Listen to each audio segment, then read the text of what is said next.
नमस्कार बंधुरा स्मृतिरेखास क्रिएशने आपनादेर सबाइके स्वागत जानाई।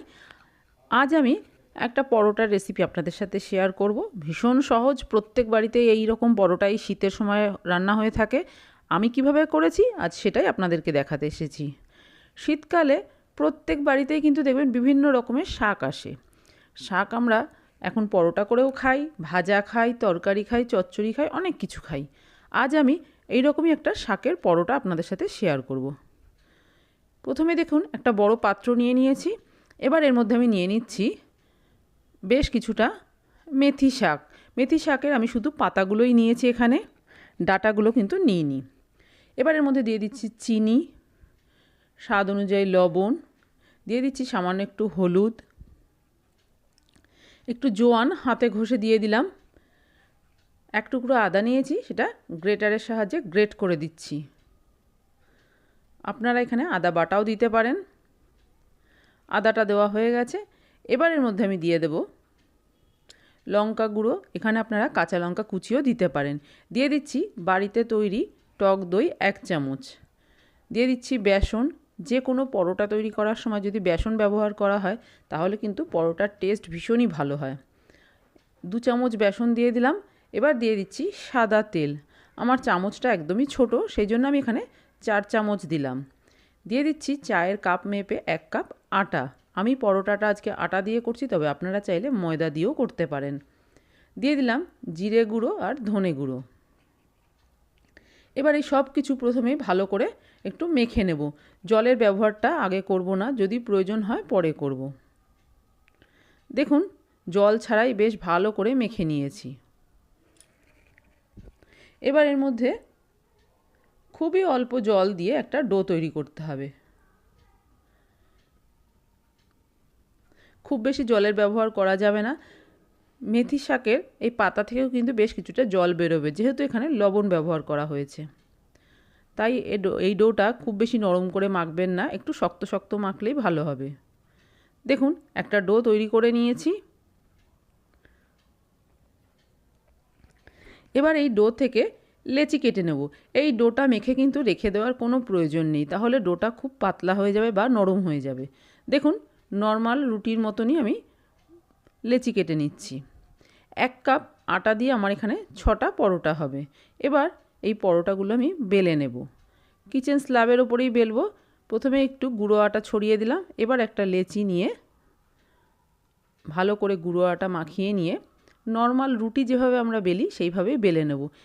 এই পরোটাগুলো গোল নাও হতে পারে, যেহেতু এখানে শাকের ব্যবহার করা হয়েছে সেই জন্য গোল না হলে কোনো অসুবিধা নেই। দেখুন একটা পরোটা আমার বেলা হয়ে গেছে। পরোটাগুলো কিন্তু আমি পাতলাই বেলেছি, মোটা মোটা বেলিনি। এইভাবে সবকটা বেলে নিচ্ছি। গ্যাসে একটা তাওয়া বসিয়ে গরম করে নিয়েছি। এবার এই গরম তাওয়ার মধ্যে প্রথমেই পরোটাগুলো একটা একটা করে দিয়ে সেঁকে নেব। উল্টে পাল্টে দুদিকটা একটু সেঁকে নেব। একটা দিকে একটু সেঁকে নেওয়া হয়ে গেছে, অপর পিঠটা উল্টে দিচ্ছি। এইভাবে সেঁকেও কিন্তু আপনি রেখে দিতে পারেন, তারপরে খাওয়ার সময় গরম গরম ভেজে খাওয়া যাবে। দেখুন একটা সেঁকে নিয়েছি, এইভাবে বাকিগুলো সেঁকে নিচ্ছি। পরোটাগুলো সেঁকে নেওয়া হয়ে গেছে, এবার ভেজে নেব। তার জন্য একটা পরোটা দিয়ে দিলাম তাওয়ার উপরে, দিয়ে একটু উল্টে পাল্টে নিলাম। এবার আমি এর মধ্যে দিয়ে দেব ঘি। আমি ঘি দিয়ে ভাজছি, আপনারা চাইলে সাদা তেল দিয়েও ভেজে নিতে পারেন। অল্প অল্প করে ঘি দিয়ে দুদিকে একটু ভালো করে মাখিয়ে নিয়ে ভেজে নিতে হবে। আর এই ভাজার সময় গ্যাসের ফ্লেমটা আমি মিডিয়ামে রেখেছি।